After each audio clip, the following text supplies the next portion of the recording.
Have you ever felt frustrated carrying a water bottle on your hand during your run, or find yourself scrambling through the last minute before your big race, searching for something like anything to help you carry your water on the race day? Well, don't worry, I've got you covered. In this video, I'm going to share with you the best hydration gears for beginners to make carrying water on your run easy, comfortable, and stress-free. Hi everyone, my name is Swan and welcome to RunQuest, your go-to spot for running gear reviews and beginner tips to make your runs more fun and easier. Today I'm going to show you 4 types of hydration gears, breaking down all the pros and cons and help you pick the best option for your need. And stay tuned to the end for some extra hydration tips on your run. So let's get started. So why is hydration so important when running? Well, staying hydrated helps you maintain your energy, regulate your body temperature, and prevent injuries. If you're not hydrated properly, you can easily experience like cramps or dizziness, and that will literally just ruin your running experience and just prevent you from running faster or longer. But staying hydrated doesn't mean you have to break the bank to get all the fancy gears. It's all about getting the right hydration solutions for your needs so you can have a better running experience. Now let's dive into some options. Okay, so I have a few hydration gears with me right now. I have the Handheld Bottle, I have the running belt, I also have the hydration vest, and last but not least, I do have the collapsible small soft flask bottle. Gonna go through all of these 4, break down the pros and cons, and will help you picking the right fit. First up, we have this handheld water bottle. The biggest pro of this is it's so light and easy to carry with you. And although it's calling a handheld water bottle, but your hands is not actually holding it, which is like a very big plus. So your hands are not getting tired even if you're running for a bit longer. Personally, I really like this option. I have used it throughout my whole summer training run. Anything that is around 90 minutes, I would definitely pick this option. Here I have the Nathan handheld water bottle. Also, it has like a pocket so that you can put some keys or running gels within it as well. The downside I found was that although this model, it says the bottle is insulated, and based on my experience, not that insulated. At the same time, you see how tight the fabric cover of it. So sometimes it could be a hassle just trying to get it off to wash it, or you want to clean the bottle inside.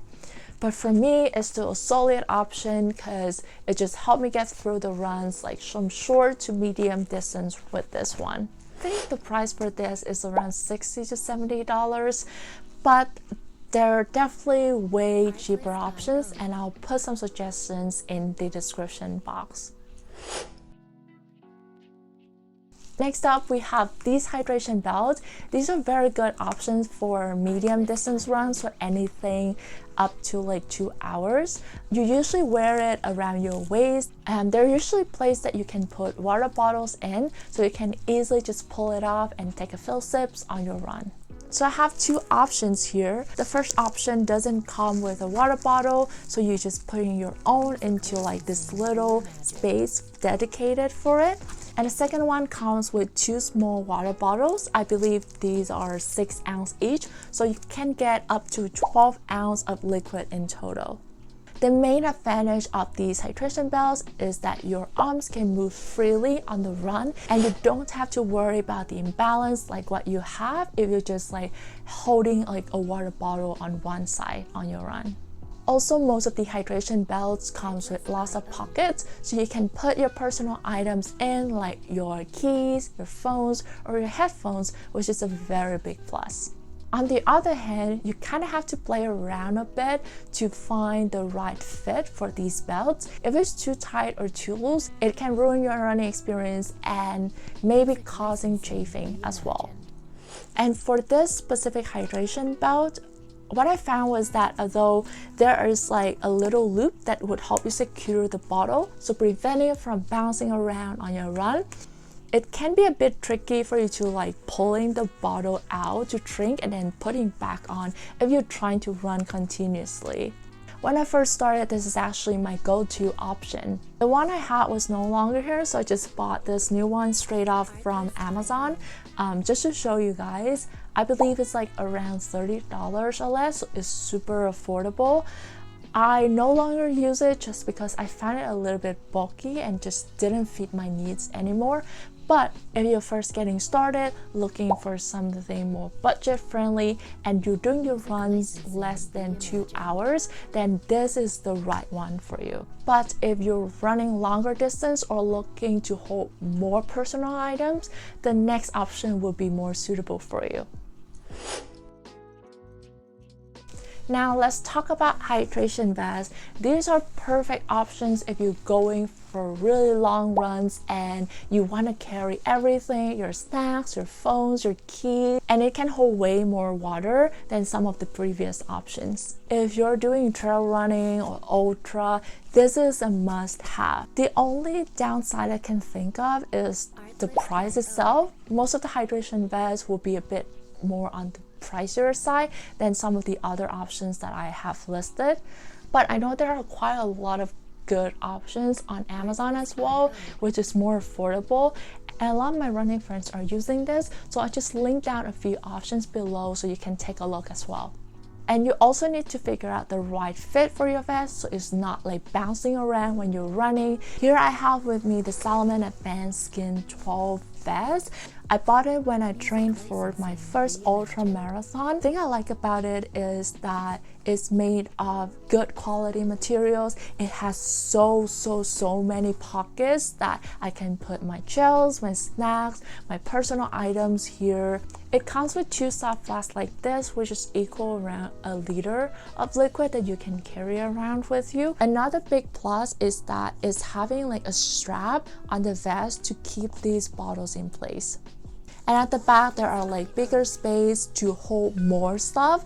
Like I say, usually I'll put like a change of clothes or a small jacket to keep me warm during the run. You can also put your bladder here if that's your preference. And just one little bonus is that it can actually acting as another layer that keep me warm during those winter runs.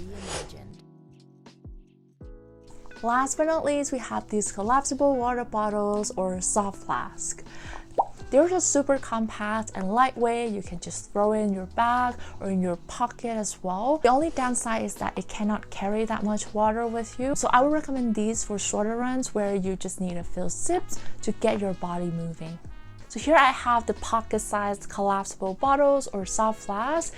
I really love it. I got it from Amazon, so I'll put the link down in the description below for you guys as well. I actually use this for more of my longer distance races like marathon or even half marathon, where I only need to top off between the water stations or take a few sips when I'm taking my gels.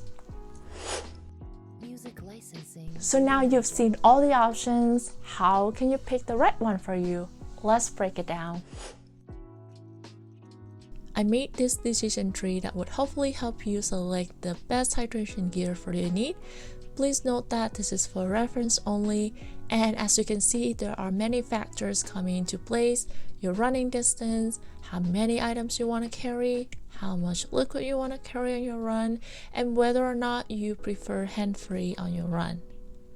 So please feel free to pause the video if you need to and follow the chart to select the best gear for your need.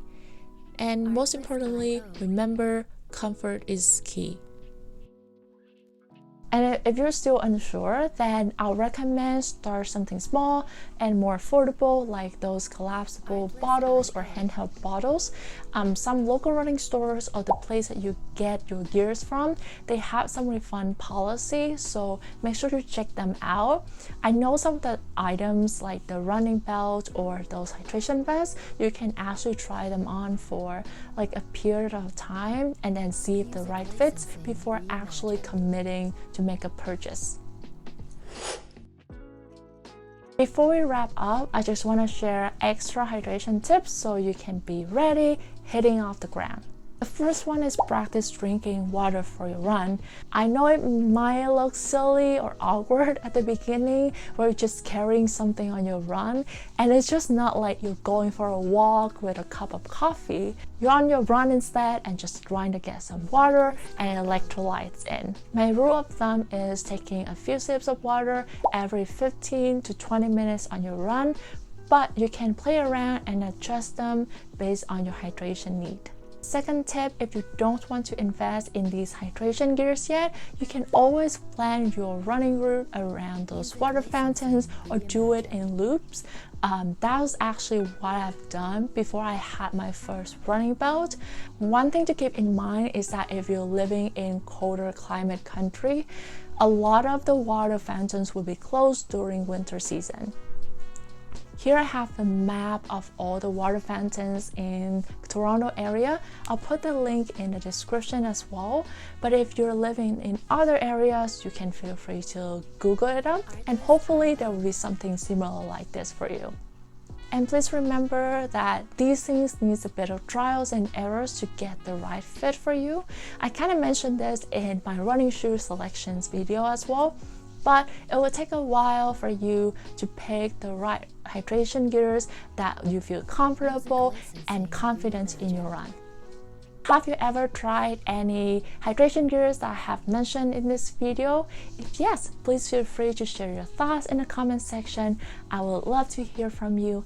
And if you like this video, don't forget to give it a thumbs up and subscribe to my channel to get more running gear reviews and beginner tips to make your runs easier and more enjoyable.